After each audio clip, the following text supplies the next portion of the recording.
I go in there knowing that I'm helping them in their final moments.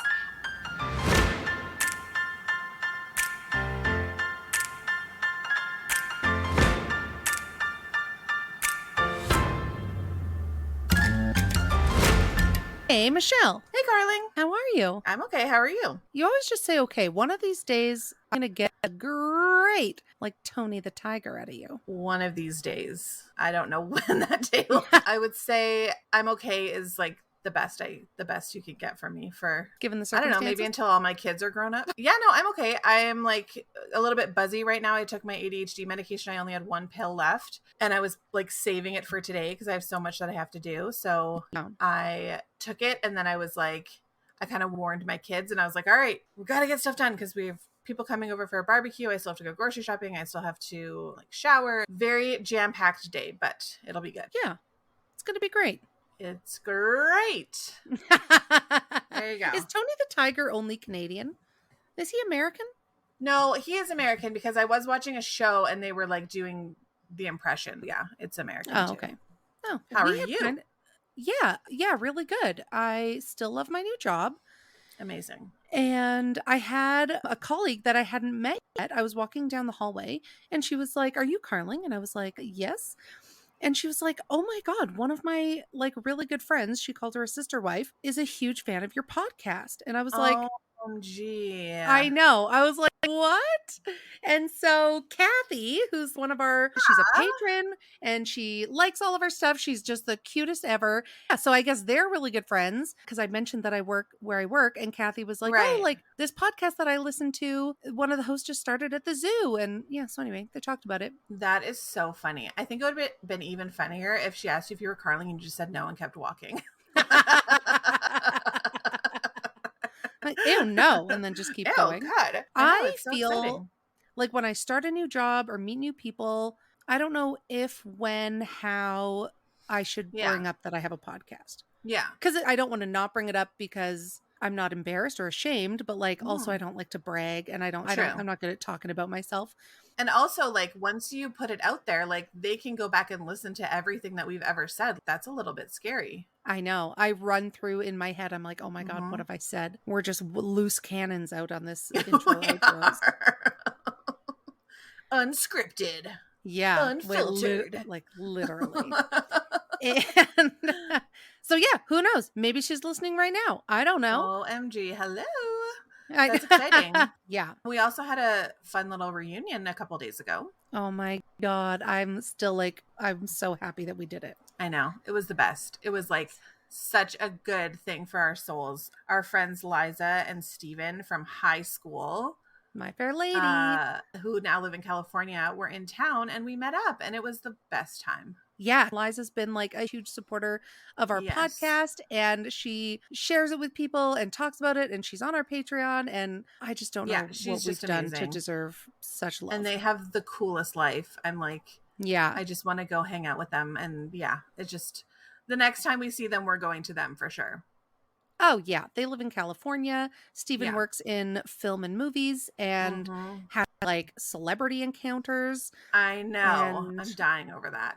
I'm just so interested in that life and I'm so interested in like backgrounds of movies and TV shows and what actors are like in real life and what it was like filming and like the dynamics on set. I think it's so cool. When they make a Lifetime movie about us.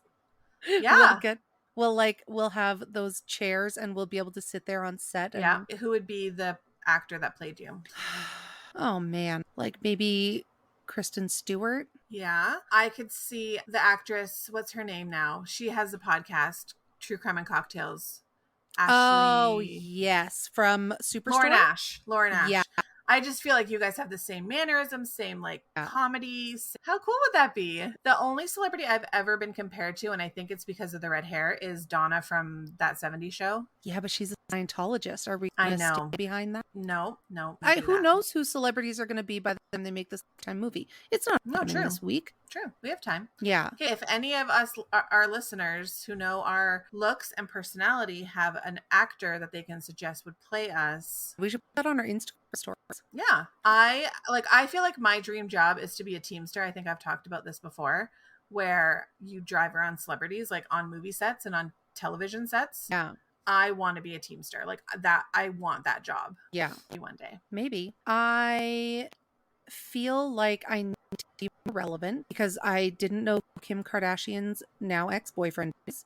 And so I've been trying to pay more attention. And I can't believe Anne Heche died. Oh my gosh, I know. That was so How crazy. terrible. Did you see the footage of the crash? Yeah, it's so bad. Oh my God, it's so bad. Yeah, I was surprised.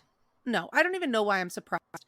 They were keeping her on life support because she was going to be an organ donor. Okay. And I think that's really great. But then can you imagine having Anne Heche's spleen, kidney? That would be crazy. I don't know. Cornea? Yeah. How was her That would eyesight? be crazy. And so Wow. I would think whoever in a 24-hour span receives an organ has got to wonder. Because I know that they keep Totally. it very, like we know from interviewing Jana, that it's very confidential and private. And I imagine it's the same in the States. I know it's that way in Canada, but I don't know if it's the same in the States, because you've seen so many videos about like people who have met their organ donors, or they've met like they've invited their dad's like heart donor to their wedding. Is it really that secretive in the States? I don't know. I don't know. If you're in the States and have given or received an organ, tell us what it's like. A lot of work for the listeners this week. Yeah. Have you ever run out of storage on your phone? Yes, all the time. What do you mean all the time? How many megabytes, gigabytes? How many pictures do I take? When my kids were babies, I ran out of storage constantly. Like I always had to hook up my phone to my computer, transfer all the files over. Ever since I got like a Google phone and then you get the storage, it hasn't happened, because all of my stuff just goes to my storage, like online, cloud, whatever. Does it automatically delete from your phone? It doesn't delete, but it backs up, so it's not there. You know what I mean? Like it's there, but it's not there. No, I don't know.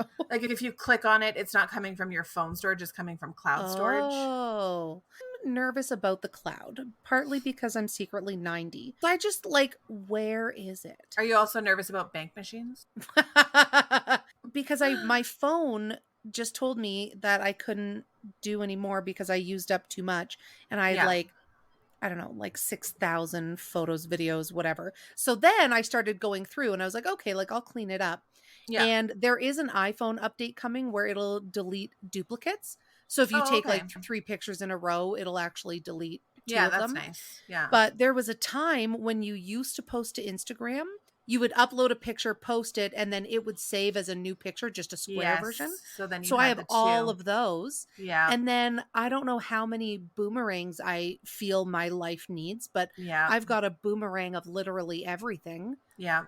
And slow-mos, I love a good slow-mo. You're like the queen of slow-mos. Yeah. Yeah, I love them. And like, how many videos of my dogs playing and sleeping do I need? Whatever feels good in your heart.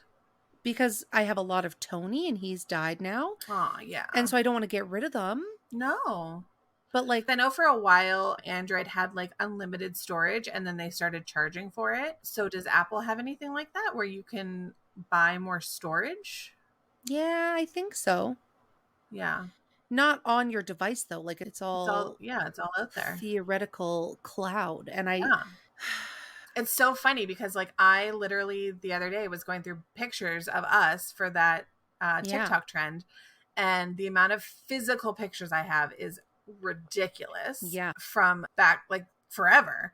And it's just crazy to think of like now you don't have those physical pictures. They're all just somewhere. Very rarely do you ever print anything off. Now my kids, when they're older, they're not going to be going through like physical photos. Yeah. They're going to be like on my Instagram. Yeah. Well, that's it too. I post so much to Instagram. That is like where I keep my like, most post worthy, but I don't post everything. No. So do I delete everything and only rely on Instagram? What if Instagram goes away? I'm just nervous about it. It's okay. You'll be all right. Yeah, thanks.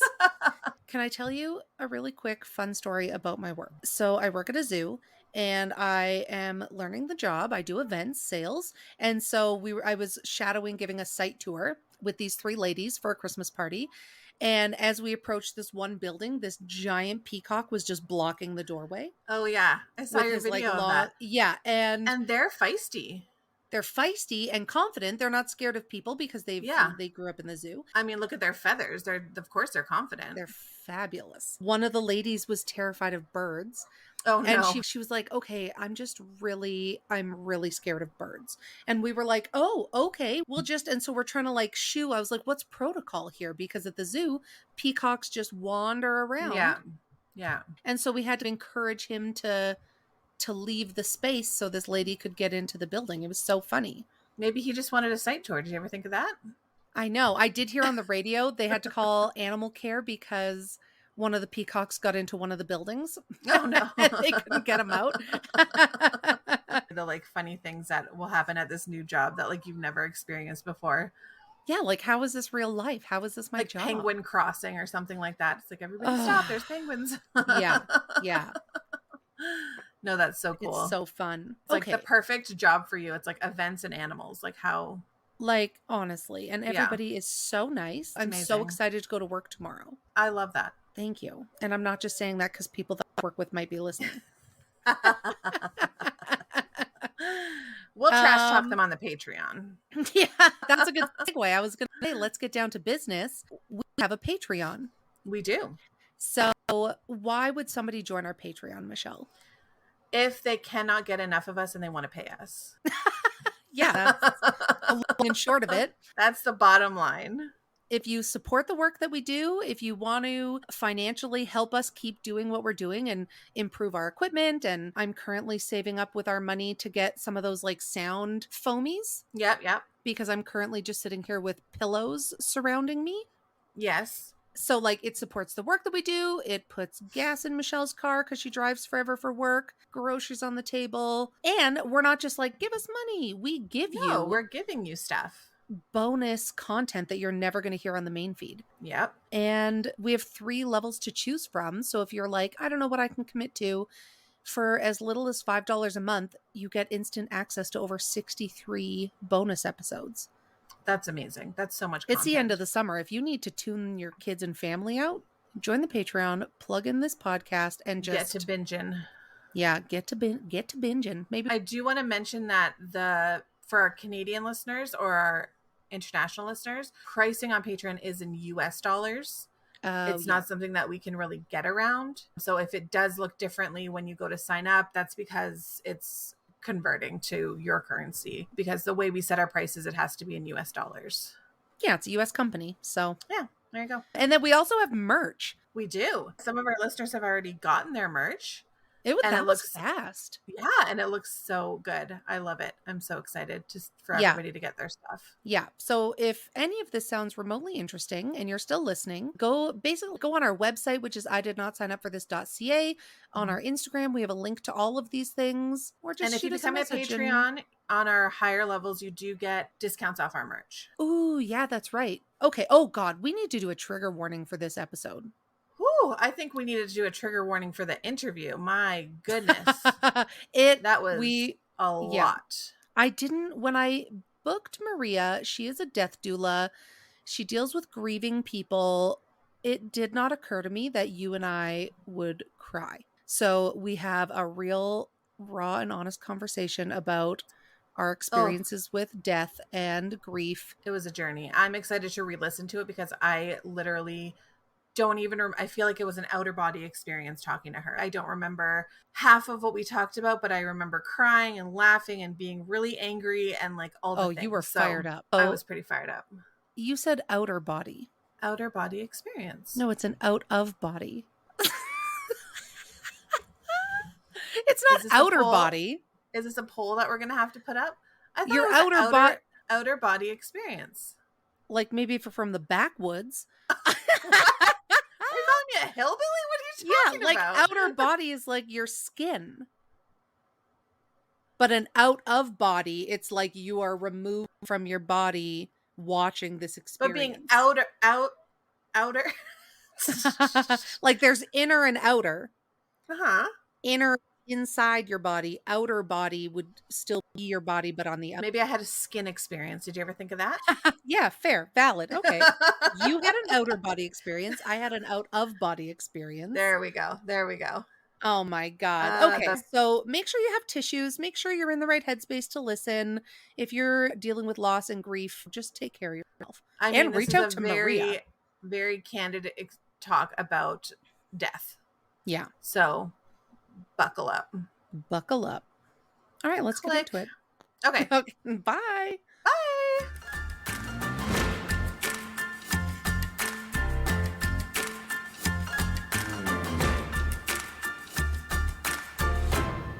Hello, Maria. Hello. How are you? I'm great. How are you? Good. Happy Sunday. Yeah, happy Sunday to you too. What's life like in Toronto? It's Yeah. really hot and humid and pretty gross actually Yeah. right now. Yeah. It's hot and dry here. I don't know what's worse. Right. I think humid is worse, Humid actually, but is worse. Yeah. Can't get away yeah. from it. Yeah, it's Yeah. pretty Yeah. gross. Otherwise good. I've got coffee, so life is good. Good. Good. Yeah. I've just been living on ice cold water and iced coffee Yeah, fans. and Yeah. pens for Yeah. sure. Awesome. We've been so excited to talk to you. I connected with you through a Facebook group that we're both part of where people post if they want to be guests or if they're looking for guests on their podcast. And I was instantly like, oh, this person, we need to interview them because you're a death doula, amongst Yeah, other things. And right. so I think the work that you do seems really something that both Michelle and I need. So why don't you introduce yourself? Tell us a little bit about who you are, what do you do, and we'll get into it. Thank you for having me. I'm Maria Capilupo, and I am an end-of-life caregiver, which is just a different name for death doula. I use them interchangeably, where I support people emotionally, physically, and practically at the end of their lives. And the other half of my work is I am a grief support specialist. So I help people who are grieving anything, but usually loss from death. I help them identify, understand, and process their grief and give them tools to move forward in life, not move on, because I'm of the opinion there's no moving on, something that we have to learn to carry. And that's Yeah. the goal of my grief support, is helping them learn to carry this unthinkable, unimaginable thing they've been given. Yeah, that's a really good way of Wow. wording it. Yeah, I've never heard of a death doula. I think probably a lot of our listeners have never heard of a death doula before. How did you get into that? Interestingly, to me anyway, I had never heard of a death doula either. I did not know that this service existed, and I certainly never thought of exploring a career doing this work. I was at a point in my life where I wanted to shift careers. I'm a professional musician, which oftentimes means I also have a day job, and getting a bit older. So staying out until 4 a.m. is no longer. Anyway, it was just at a point in my life where I knew I wanted a change. I knew I wanted to help people, but I wasn't sure in what capacity I wanted to help. I wanted to be of service. I wanted to help. So anyway, randomly, really quite randomly, from an acquaintance that I barely know. She didn't know I was looking for a career change. She didn't know all that much about me, but intuitively sent me this email with a link. And she said, I'm sorry if this is wrong. I just have a feeling you need to see this. I just gave myself goosebumps. Yeah. I love It was that. a link to the certification course in end of life care. I had never heard of it. And I'm reading this course description, and you know those moments where things just fall into place and your life is about to change. I had that feeling, and I read this thinking, this is me. This is why I was put on this earth. I have to do this work. Wow. And at the time, I made the excuses that we often make for ourselves. Well, I don't have the time to go to school. I don't have the money to go to school. I'll do it another day. Fast forward a couple of years, one of my most important family members was dying, and I was with her in hospice and with her when she died, the moment that she died. I remembered this course, this link that somebody sent to me, and I thought, I keep saying this was my aunt's parting gift to me, was to remind me that this is what I was supposed to be doing. My family, my mom specifically, made the financial part happen for me. Thank you, Mom. And I made the time to take this course, and it's what I've been doing ever since. Wow. Where do you learn this course? Yeah, there's the Institute of Traditional Medicine here in Toronto. They're the only certification course, or I don't know if it's changed, but at the time I took it, they were the only certification course in end of life care. There are courses through the Home Hospice Association and other places, but at the time I took it, it was the only certification course. It was supposed to be at school in a classroom, and then we ended up having to move it to Zoom because it happened right at the beginning of COVID. Oh, Right. man. Of course. And Yeah. yeah, I reached out to the director and I said, "I don't think I'm cut out for online learning. Can I do this when we're allowed to go back to school?" And she was kind of like, "No, nah, you're gonna do it tomorrow." Yeah. And I'm so glad she did. It worked out exactly as it was supposed to. How would you describe the work that a end of life caregiver or death doula does? I just want to clarify by saying that I'm a non-medical worker, so that's how I differ from hospice care. I'm not allowed to administer drugs. However, the main purpose is for me to sit bedside and be with that person through the process of dying. And it could be early on, right after their terminal diagnosis. So we can spend time together doing legacy projects, or I help people say Mm, goodbye to their family members, or sometimes they just want to talk to me. Well, all the time. They just want to talk to me because as they're dying, there's this guilt about leaving people behind, and they don't want to tell their friends and family what they're going through emotionally. So that's that emotional support piece that I offer. I'm a safe space for them to not feel guilty about expressing their pain and fear and guilt and regret. We talk a lot about life, the life that they led, how they wish things had been different, regrets, and that sort of thing. So, medical care teams are so busy. They come in and do what they do and they have to go to the next person. I'm hired to focus solely on that person, and I can sit there for 8 or 10 hours if they want me to mm, and hold their hand. I offer palliative massage, so I can offer non medical pain relief. Sometimes we just talk about the weather. We look out the window and see what's happening, but a lot of time it's talking about what they're going through emotionally and physically, and also where they've been. A big part of it. I also work as an advocate with medical staff. I am a buffer. A lot of times people at end of life are not at their best. There's a lot of anger. There's also some cognitive issues where they become paranoid and they're really just not themselves anymore. And they see me as a trusted, almost member of the family, a member of their team. And sometimes they think, oh, the nurses are stealing from me or they're trying to kill me. It's delusion. yeah. And so Yeah. I'm that buffer between, because you don't want to be yelling at your medical staff when they're taking Yeah. care of you. So I can say, okay, this is where they're at today and help be a buffer in that respect. Well, I didn't anticipate 5 minutes in being emotional. I was just I gonna know. It's like, say, Carling, are you okay? I know, I was like, "Oh god, keep it together." So, for those listening, my dad just died in February. Oh god. But he went to hospice and I was with him the whole time. But what's so interesting is as his daughter, I didn't know how, because he did voice those regrets and concerns and he didn't want to die. It was hard for him to say it to me being his daughter, and it was hard for me, like, what am I supposed to say? Like, it's okay. What a beautiful gift you have to be that middle person, because you're right, the medical staff was phenomenal, but they were so busy. Yeah. And we're his family, so we're grieving, preemptively grieving and struggling while trying to support him. So just what a gift to have your role as being that person that can just listen Yeah. and Yeah. take it in. You bring up a great point, and a big part of my work as well is supporting the family. I hear time and again from family members, I don't know how to do this. Or is that normal? Is this supposed to be happening? Yeah. Because we're not taught how to recognize what dying looks like, the reality of dying. First of all, the family's dealing with their own emotions, right? Plus, they're learning about what's happening to their beloved, which is not pretty. It's not Yeah. nice. Yeah. And I can be there to help educate and support, emotionally support the family so that they can navigate this experience. There's no dress rehearsal for this. There's Yeah. no preparation for what you're going to see and what you're going to feel. It is an honor to be there again to help the families through that and navigate it and validate not only what they're feeling, but what they're seeing. There's things like people at end of life don't want to eat or drink anymore. And Yeah. a lot of us express love through eating and drinking. Let me comfort you with these donuts or whatever. Our loved one doesn't want that anymore because their body can't tolerate it and it's shutting down. And I Yeah. can be able to say, you know what? It's okay that eating and drinking is now a part of their past. Oh, I just made myself emotional. Oh. It's just to be there to say it's okay.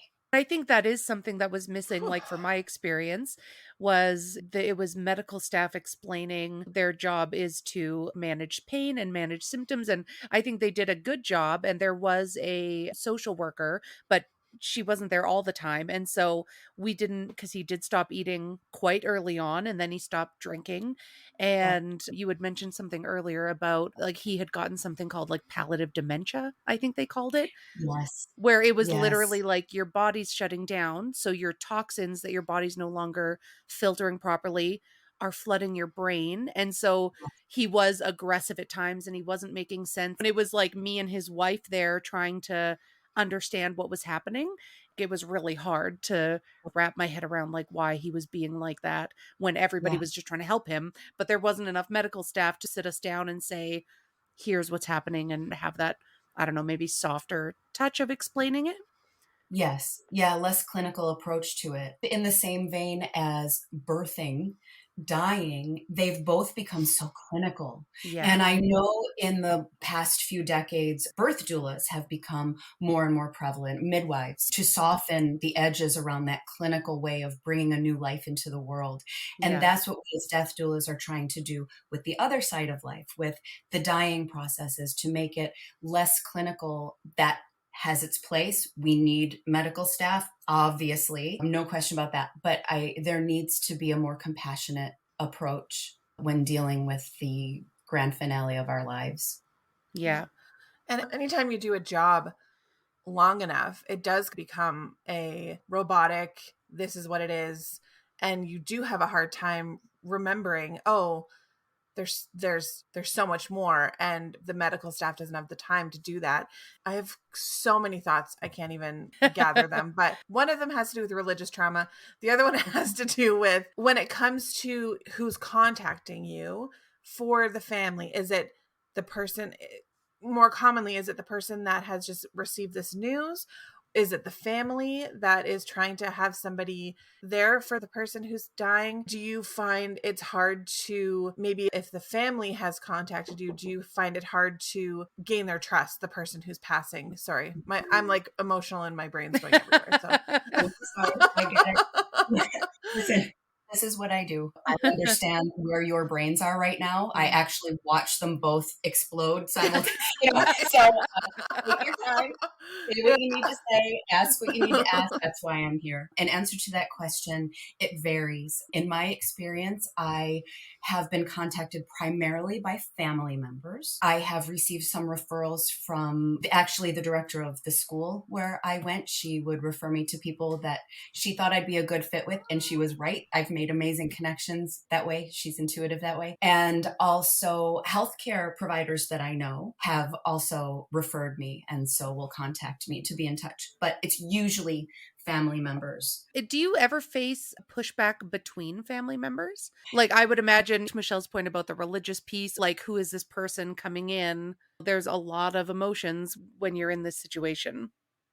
It's true. And I've been very lucky so far. I have not received any pushback like that from family members or the healthcare workers. Right. When I go into a palliative wing, for example, or into a hospice, they're extremely welcoming and they take me on as part of the team and keep me informed, which is great.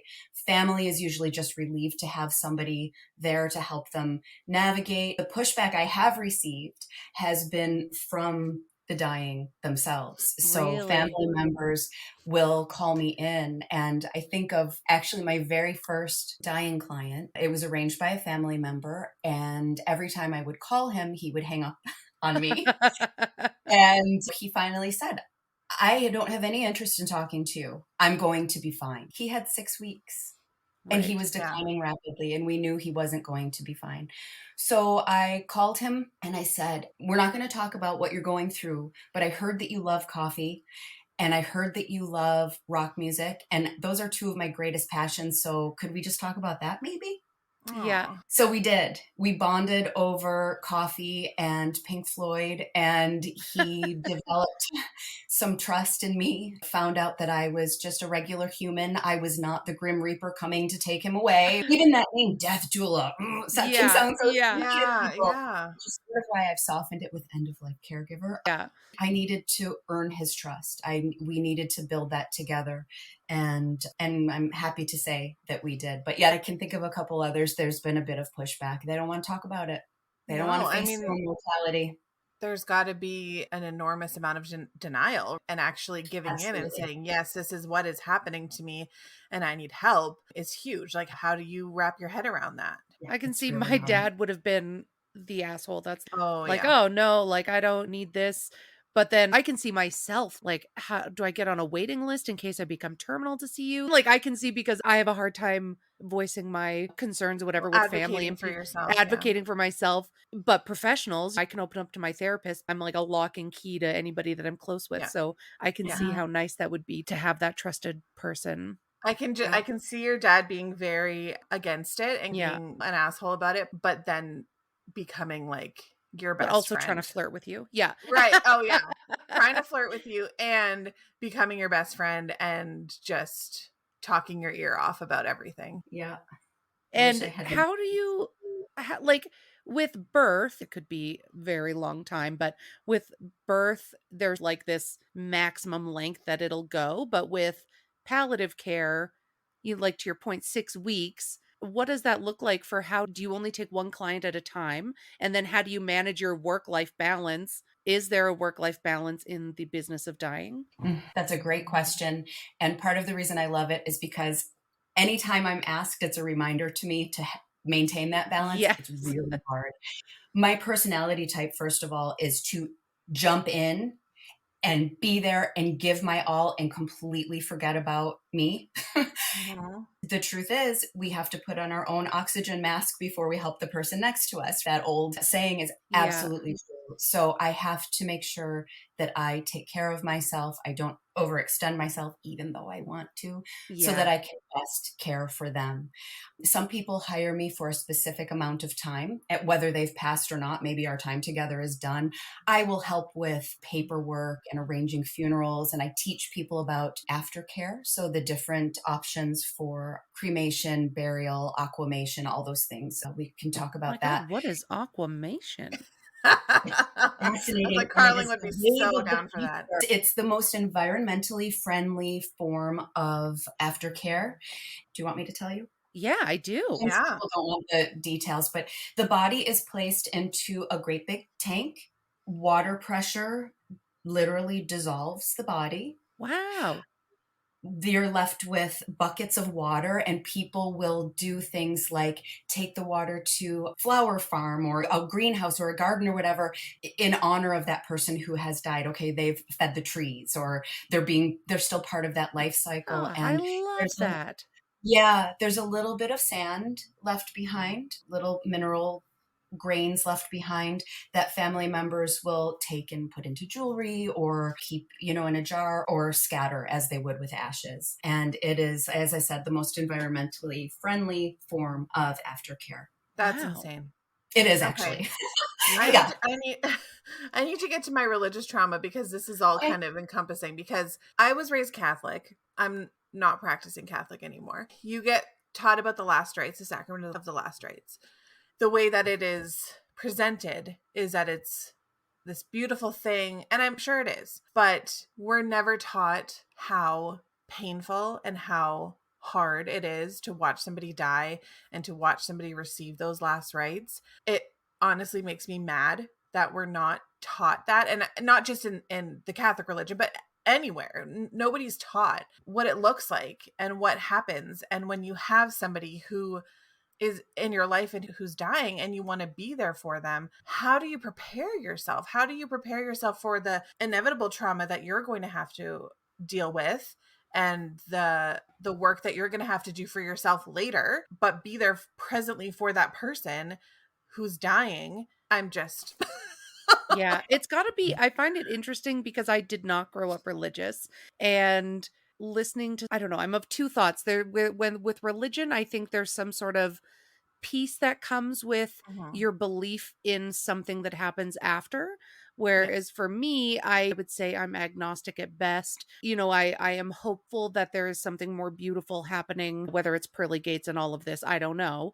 But at the same time, there I can see to your point, Michelle, like this trauma of you're just taught this one thing and that doesn't really align with what here on this earth is actually happening, that's got to Mm-hmm. be like messed up. And not only that, but like even the burial aspect of it, it's like Yeah. you're Catholic, you're buried, you have a huge Catholic funeral, whether that's your vibe or not, right? Like it's just it's the process. And when my husband died, we did all those things. We did the viewing, we did the burial, we did the big Catholic funeral, and I just have a lot of resentment towards all of it. I'm really frustrated, and him dying and having a funeral in the Catholic Church, I haven't gone back to a Catholic church since then. That almost cemented my, like, I'm done. I'm all over the place because I have two schools of thoughts too, where I'm like, oh no, he's somewhere else. He's okay. Like he's happy. And then my other thought is, no, he's literally just in the ground and that's it. And so every day I'm like going back and forth on like where, I don't know.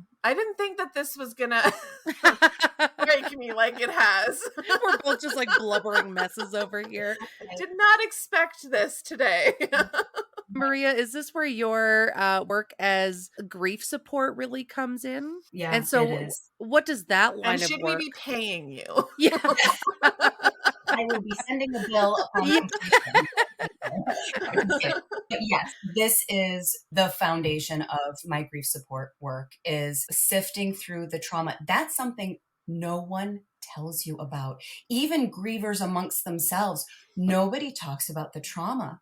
Yeah. That was something that I experienced myself when I was with my aunt when she died. I kept having these dreams replaying her death, and I would wake up just in this panic. I'm like, what is happening to me? Now I know through my study and my work and everything else, neurologically speaking, and I might reference neurology a lot because I love the neurological component about the way our brains process information. That was trauma. We have trauma dreams. We have trauma hallucinations. We have even when I was awake, all of a sudden it would be there again. It dissipates with time. I worked through it in my own therapy, but the trauma piece is huge.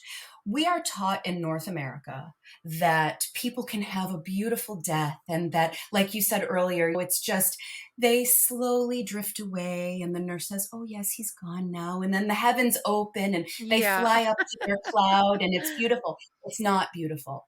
Yeah. I'm here to tell you that it's not beautiful, but we can get through it. Two things can exist in the same space. This can be the worst thing in the world, the most horrific, horrible thing, but it can also be okay because it's part of life. It just is. That's a big part of my grief work is leading people to acceptance. Acceptance does not mean liking it. Acceptance does not mean agreeing with it or condoning it. It means acknowledging what is. It is seeing the reality of the situation.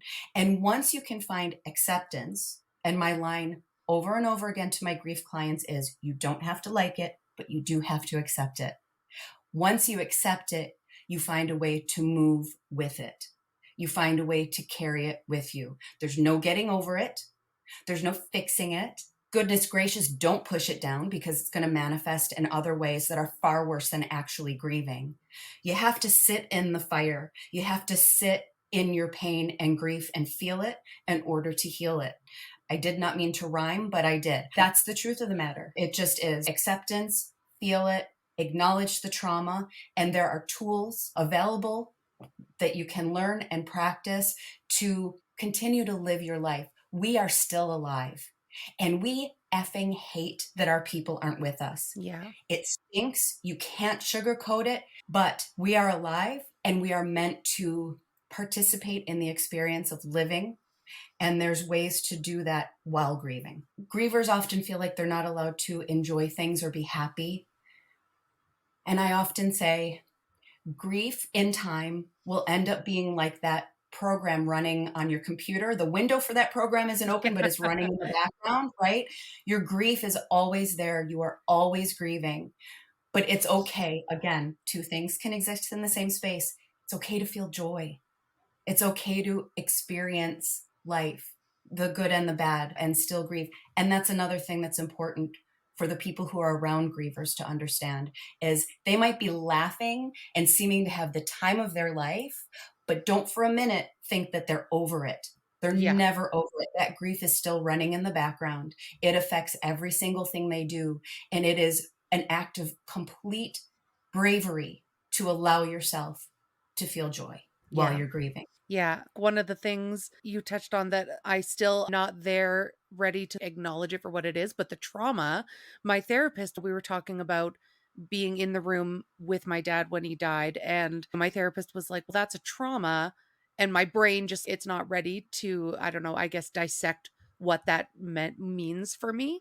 But Mm-hmm. I don't think people realize because everything in media shows us that, like we said, you're laying in a bed, you're surrounded by your friends and family. It's a soft light, it's usually morning, and it's a beautiful day. And then they just slowly go to sleep and then it's over. Not that I had this idea that's necessarily what it would be, but the analogy that I use is it was one of the least humane things that I have had to witness. Yeah. And I have been part of many animals having to be euthanized. And that is far more compassionate and nurturing. If I came across a wild animal in the forest suffering the way that I had to watch my dad suffer as his body died, we would Yeah. have shot it in the head. And Absolutely.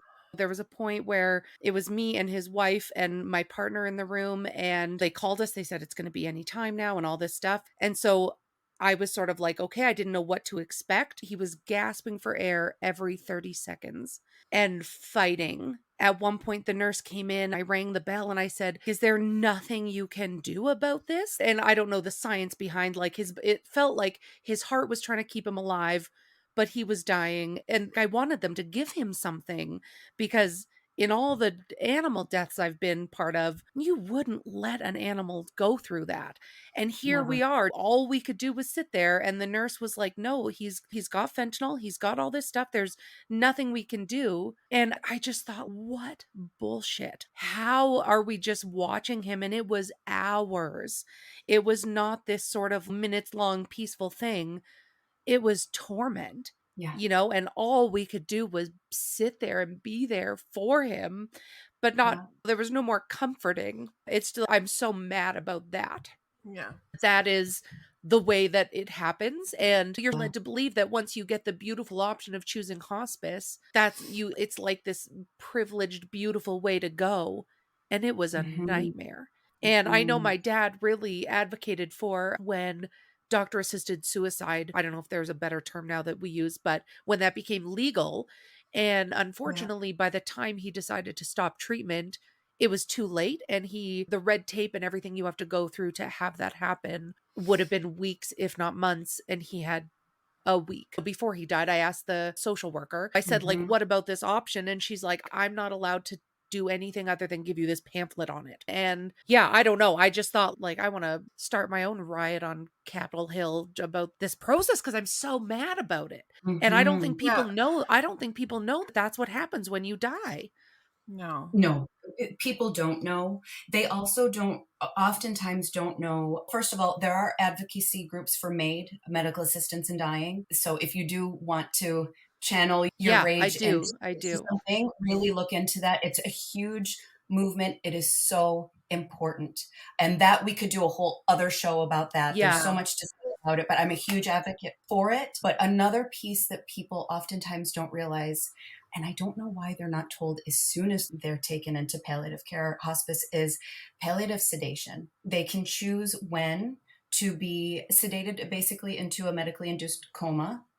So those last hours, like what your dad went through, he would have been asleep and completely unaware.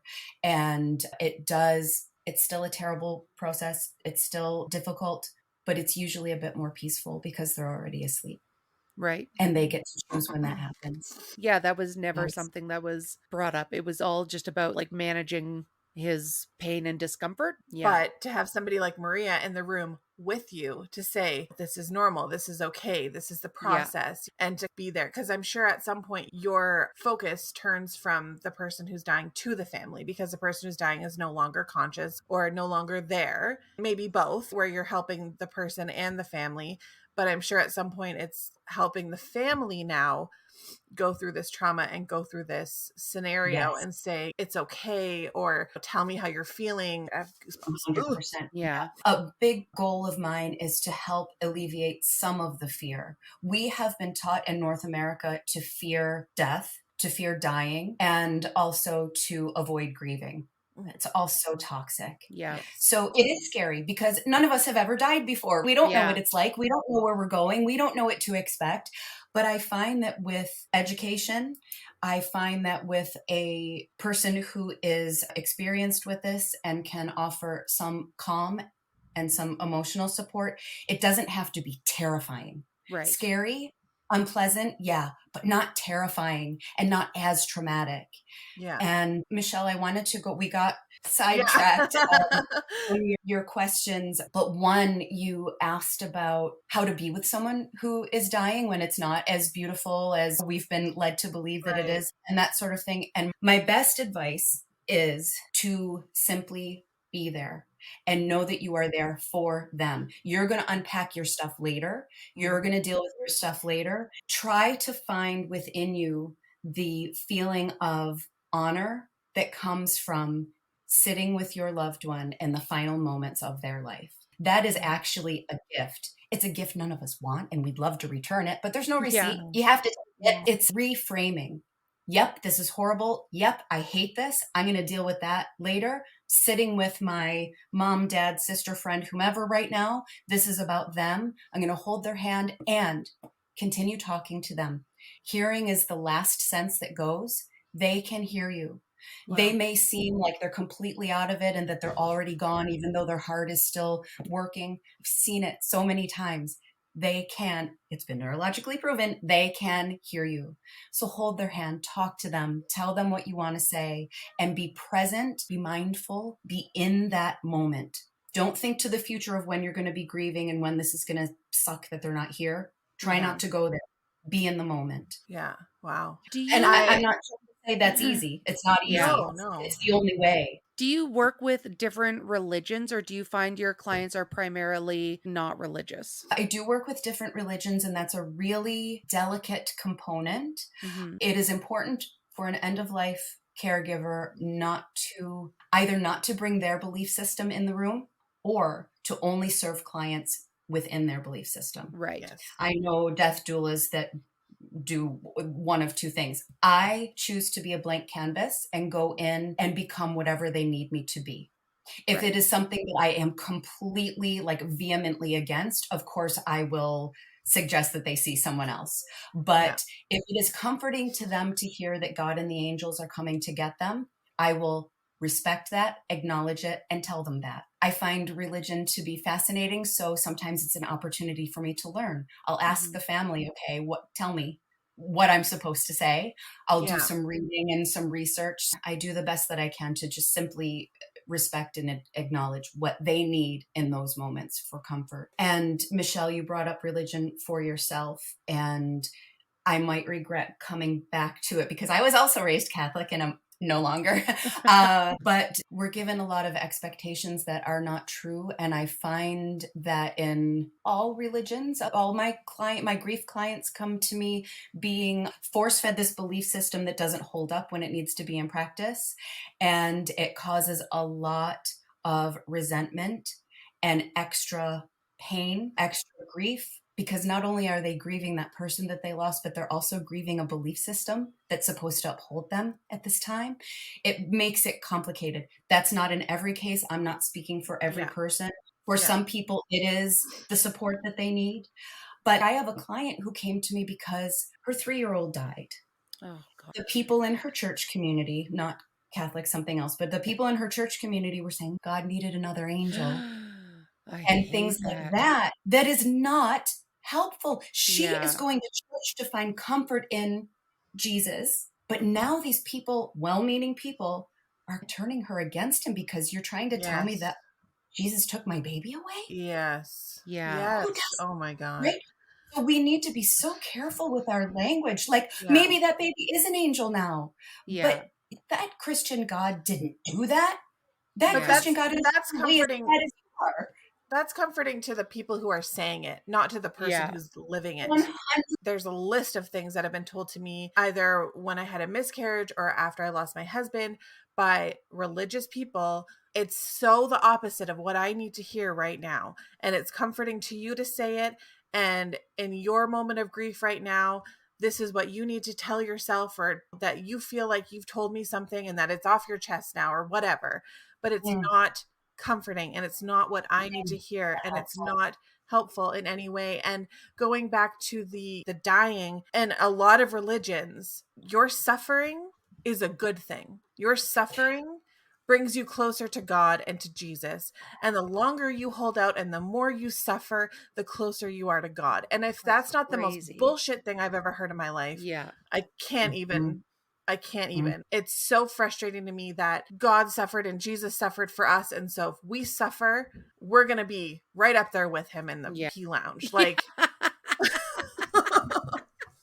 But if and he I is the can't. loving, benevolent God that we are told he is, he doesn't want us to suffer. I think that's one of those, and again, this is probably should be another episode, Yeah. but I think that's something that's been convoluted over time. I don't think that's what I like to believe that's not what they meant. Yeah, I can't I imagine mean, that but that's you see how this, all the political and religious bullshit mixes together, because they say they don't want this doctor assisted suicide, and this is their reasoning for it.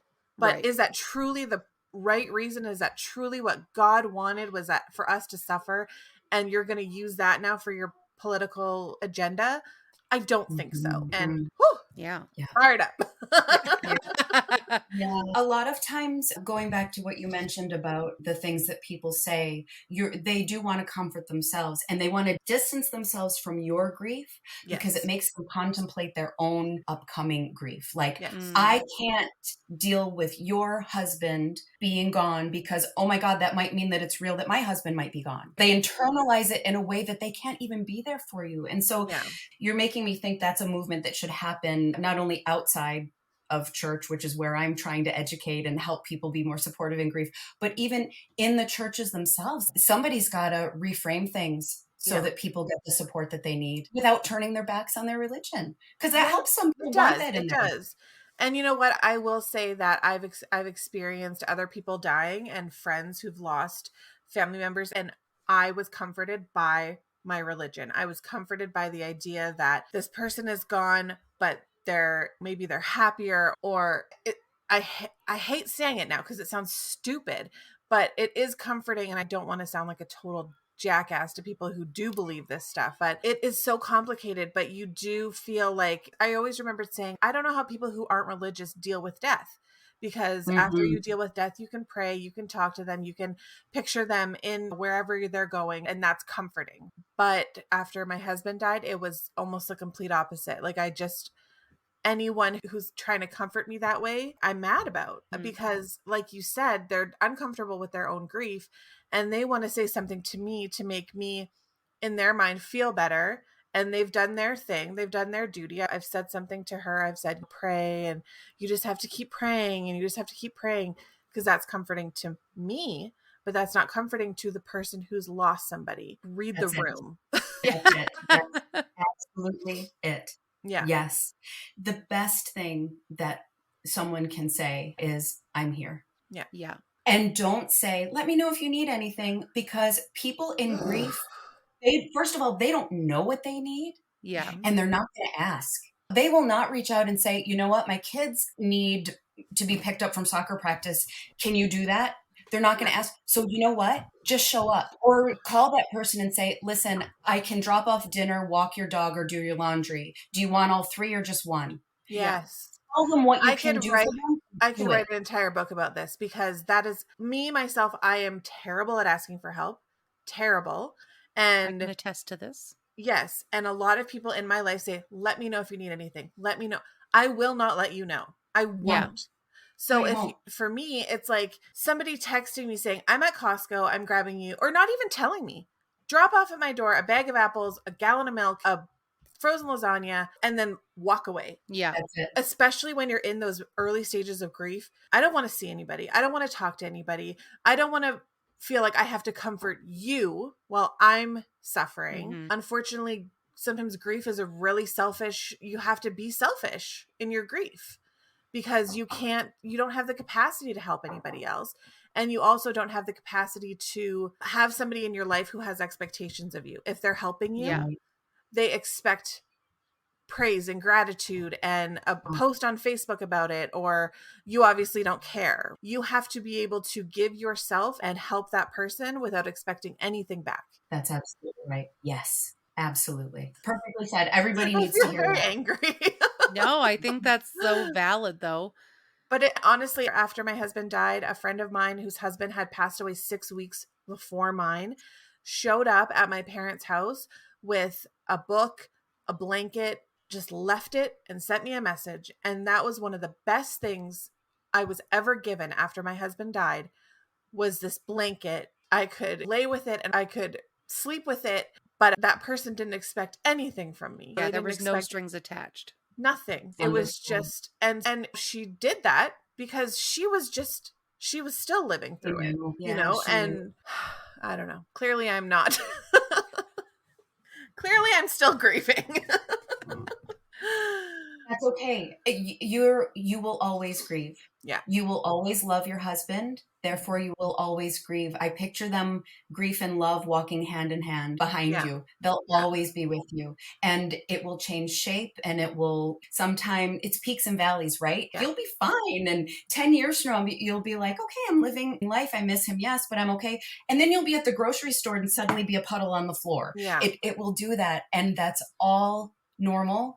It's Mhm. all okay. And it's all a reflection of love. It's love. Yeah. I think the biggest thing is that the people around you, they just have, like you said, hold space for them and be there for them and say, I'm here for you, whether you want to talk about him for the next hour or you don't want to talk about him for the next hour. People who are grieving feel bad about bringing up their deceased They loved do. one Yeah. all the Absolutely. time. It's awkward. It's uncomfortable. You don't know how other people are going to react. Are they going to shy away from you because you're talking about it? Mhm. I remember talking about my kids who are now 5. They lost their dad when they were 2. And I was talking about their grief. And some people are saying, do they even remember him? And I'm like, first of all, that's terrible to say because I would really hope that my kids would remember their father. Yeah. Yeah. And you don't know what grief is like in a 5-year-old. And the fact that they lost him when they were 2, they're grieving him now when they're more aware of what they've lost. And Exactly their right. grief doesn't go away because it's been 3 years. Their grief almost starts now. Yeah. Yes. Yeah.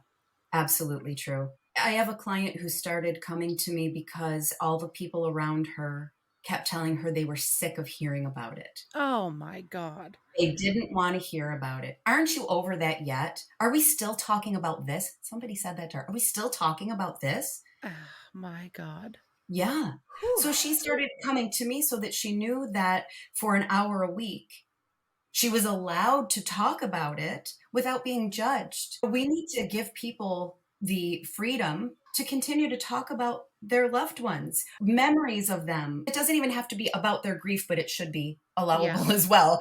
But even 10 years from now, oh, this reminds me of the time we did X, Y, and Z. Mhm. It should always be okay. Yeah. It's something people don't realize too is the expectation is that grief gets easier over time. No, because in 20 years, now I've been missing that person for 20 years. Why would that be easier? We don't have to live in it. We don't have to dwell in it. It shouldn't control our lives, but it still exists. You Yeah. see what I mean? Yeah. I know I think about this all the time where it's like, I want somebody to understand how I'm feeling, but the only way they'll understand how I'm feeling is to experience what I felt, but I don't want them Yes. to experience what I felt. You know what I mean? Yeah. I don't want someone to have to lose a family member or someone close to them to understand how I'm feeling. But the perspective is you probably will only feel that way once you've lost somebody, right? Absolutely. Yeah. Absolutely right. And the perspective that you get after someone has died is it really opens your eyes. I'm interested to hear, how has your perspective on death and maybe afterlife or the act of dying changed through your education and career? And have you had any Mhm. really interesting experiences or eye-opening experiences that really make you go, I wonder what's next? I was terrified of death and dying most of my life, and I have come to accept it as a part of living. I don't want to go tomorrow. I'd like to be 116 and still dancing and playing my electric guitar. But, Yes. we don't get to choose. But I am less fearful than I used to be. Working with dying people, especially, also grieving people, but especially dying people, has shifted my perspective on life and living well. Time Yeah. is precious. We've only got this much of it. Let's make the best of it. I love talking about the top 5 regrets of the dying. And once I learned about those and started hearing them at bedside, people repeating them constantly to me, Yeah. I decided to dedicate my life to living it in such a way that when it's my turn, I don't have any of those regrets to talk about.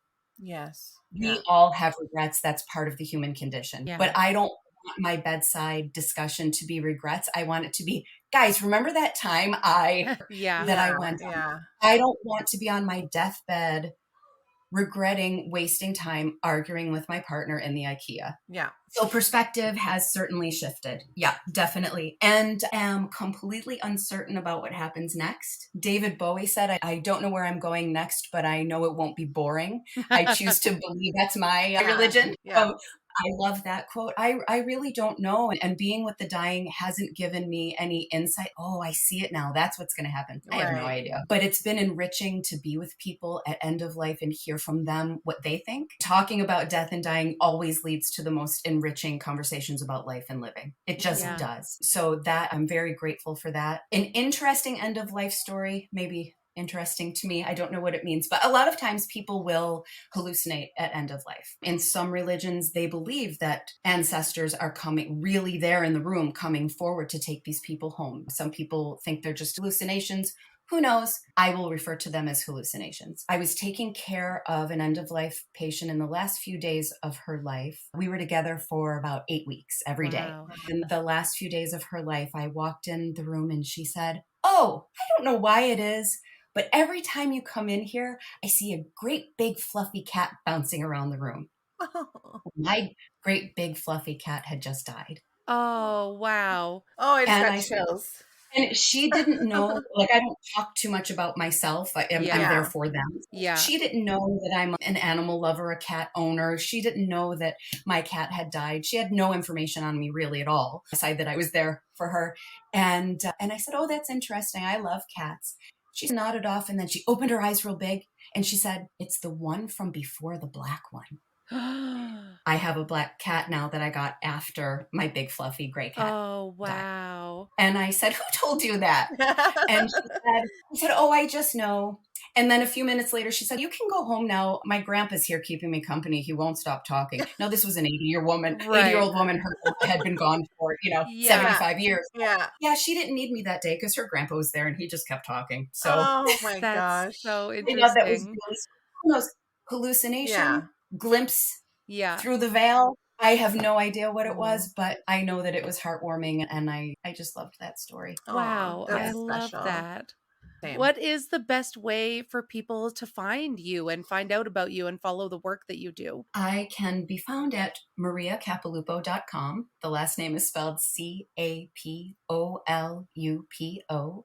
And there you will find information on me, on my work, my services. End of life care is most often best done in person. So if you're in the Toronto area, I am available to you. There is some pre-death planning that we could do virtually that doesn't have to be in person, but obviously the bedside stuff, which is the heart of the work, needs to be in person.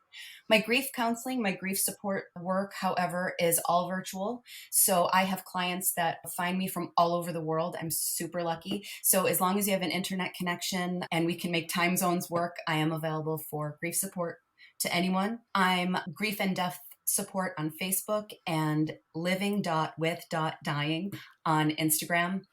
I have yet to venture into TikTok, but I guess I'll get there. Oh, you got to get there. Michelle pushed it and I was It's very so fun. hesitant, but I can tell you it's okay. It's safe. Yeah. You got to It try is. it out. It is. You Yeah. would I'm have, telling you, that's the key. So I think that you would have a really interesting platform and really cool things to say on TikTok for sure.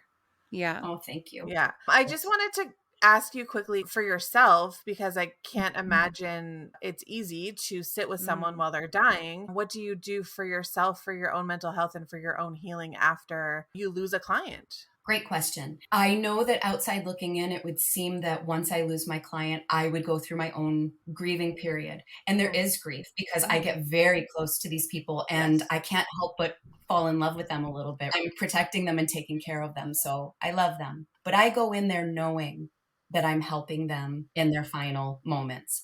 I'm not trying to save them or make them better. So I focus on the honor it is to be allowed in. And I see them struggle. I see what they are going through physically and emotionally.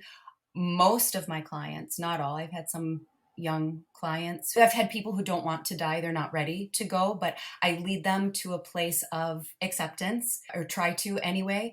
So once they have departed, I can't help but feel relief for them. Yeah. And I'm so happy for them that there's no turning back from on that path that they were on. Yeah. That was the inevitable. That's where they had to go. So good for them that they get to be free and not suffer anymore. So that's the way I frame it. That's what helps me. But just the basics, like remembering to stay hydrated, going for walks, watching funny movies, making sure I eat right and don't drink martinis in the bathtub, like that, all those things, they need to be done. I have to take care of myself and be as healthy as I can be so that I can help them and also get through it when they are gone. That's really nice. Amazing. What you're doing is amazing. It's my whole heart. I couldn't love it more than I do. And I really appreciate the opportunity to talk about it. I know a lot of people aren't even aware of these services. And, I feel like we break our arm, we go to the hospital and get a cast. I feel like if we're given a terminal diagnosis, we need a death doula to show up, like we need a cast on our arm. Yes. Or if we're grieving, we need support. We need help. And myself included, we all need it. So I feel like it should be a given. As soon as it happens, okay, I'm making my appointment. I don't know if you expect that if you get a terminal diagnosis that you're just going to be taken care of and that all these things are going to be set up for you, but they're not. And it is a medical thing and you're not the only one dying, unfortunately. So to be able to have somebody who's specifically there for you to deal with the emotional side of dying instead of the physical side of dying just makes so much sense. Yeah, that was really the piece. I knew what to expect from a medical standpoint. They were very good at explaining it and facilitating it within hospice, but there is that piece of supporting the living that are going through it with them so closely. Like literally seconds after my dad died and we like hit the call button to confirm, and the nurse, it was the end of his shift and he was kind but cold and was just like, yep, okay, yeah, he's gone now, and then left. And we were like, now what do we do? We just stood up and started collecting his things, and like that was just the end of it. If I had been there, I would have encouraged everyone to take 10 deep breaths and sit in that moment. Just take a minute. He's gone. So there's no rush to call anybody. There's nothing left to do. I would have guided you through a way that was comfortable for you to say goodbye. I would have gathered his things and got them to you later. You don't need to do that. You need to go have a cry, right? Or eat a cheeseburger or whatever it is that helps you through. You need to focus on you. So your death doula would be there to pick up those pieces for you. And I'm so sorry that was the experience, but I'm grateful that you brought it up, because to anyone listening who's going through someone at end of life, I encourage you so strongly, after they die, take some time. If you're comfortable, not everybody's comfortable sitting with a body, right? But most people are okay with that. Because once you leave that room, everything's different. I hope that people will hear that and not be afraid to take their time. Don't be rushed away by staff, and don't feel that you need to rush away. Take all the time you need. Oh gosh, Maria, we just love you. Man. My God. No kidding. Holy. Yeah. I wish we were in the same place because I want to hug you both I so badly. Thank you. Thank you so much. Oh my gosh. Thank you. Yeah, it has been sad nap now. Yeah. I think we've been through it, man. Like we all need a nap and a cookie or something. Yeah. I don't know. Oh my gosh. So funny. I agree. We'll let you get on with your day. Thank you so much. And we will be in touch really soon. Okay. Can I ask one last question? Yeah, of course. Can each of you tell me one nice thing you're going to do for yourself today? I'll have a good cry, maybe. I do the cry. One nice thing. It can I be don't the tiniest thing. Do like a face mask in a shower. Beautiful. Yeah. Ooh, I bought like a chocolate raspberry ice cream bar that is going to be Calling your enjoyed name. while sitting in an inflatable pool. Oh my gosh, that's nice. Yeah. Close your eyes. Really think about it. Yeah. And What about maybe you? What are you going to do? right now, one of my self-care things that I do is I'm going to put on one of my favorite songs and dance like a lunatic around my kitchen. And after that, I'm going to go spend some time with my best friend. We always laugh Oh, our faces off. So, yeah, I that's love what That's that. today's nice. about. But That's I great. think I think a cleansing cry and then something nice for yourself is really important today. So, that's your prescription from me. I love Okay. that. Thank you. All right. We'll talk to you later. Okay. Okay. Bye. Bye. Bye. Hey, Michelle. Hey, Carling. I like that you spent this entire episode Googling outer body and out of body. What have we come up with? Well, not much. Not much to support me. I did Google outer body experience meaning and it did come up. Like it did pre-populate, but then the first thing that comes up is out of body experience. But then I'm seeing some outer on here too. So outer body experience anxiety. How to leave your body when you sleep. Why would you want to do that? I don't like that. Outer. I don't like that one bit. Anyways, I don't know. Out of body, outer body. Let's We'll end put up a stories in a poll. pool. Yeah. Yeah. Maria, oh my God. Thank you. OMG. We need to meet Maria in real life, like stat.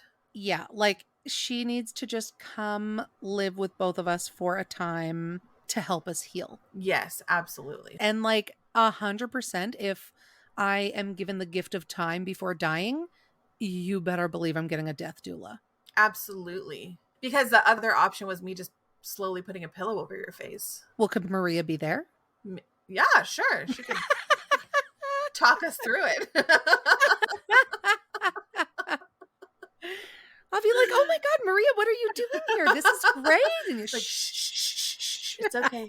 It's okay. Everything's going to be all right. Oh my God. But I did think I'm going to ask her back. Maria, if you're listening, I will be reaching out to have her on the Patreon to talk about doctor-assisted suicide. Absolutely. I just think that'd be like an interesting bonus material for the Patreon. I think so too, especially coming from all of our perspectives and myself being raised Catholic. And I remember very vividly being in church when they were talking about doctor-assisted suicide being available and how we were supposed to pray that it didn't and pray that everything that you could die on your own and feel closer to God because you're experiencing pain. Ugh. You know, So between I just praying the gay away, yeah, the work at abortion clinics, yeah, and now like there's too much going on over there in those churches. whew, it's a lot. It's a lot. So everybody check Maria out because she's phenomenal. And even the grief support work that she can do remotely, like even if you're not in the Toronto area, she's phenomenal. What a gift. I'm very seriously considering hitting her up for some of that. Give me some of that. If you guys have not already, you should be following us on all of the social medias. Yes. And we have a Facebook group. And so Yes, if you're on Facebook, if you're about our age or older and you're still on Facebook, join our Facebook group. We have discussions, we have polls, we chat and connect. We're hoping to grow it. You just have to look up I did not sign up for this. And then I think there's a button that says join the I did not sign up for this podcast Facebook group. Yes. I think that if you go to our Facebook page, then you can get into the group. I don't know, you'll figure it out. Yeah. And we're also on Instagram. I did not sign up for this podcast. We are on TikTok, making a fool of ourselves. Yeah. Okay. We both equally hope that you have a great week. Yes, we do. We hope that this week is just the best. And if you have good news, share it with us. If you have bad news, share it with us. Drop us a DM. We just love it. Absolutely. We love connecting with you guys. All right, Michelle, go get ready for this barbecue because I'm coming over and I'm going to be real hungry. Okay. No pressure. Okay, bye. Bye.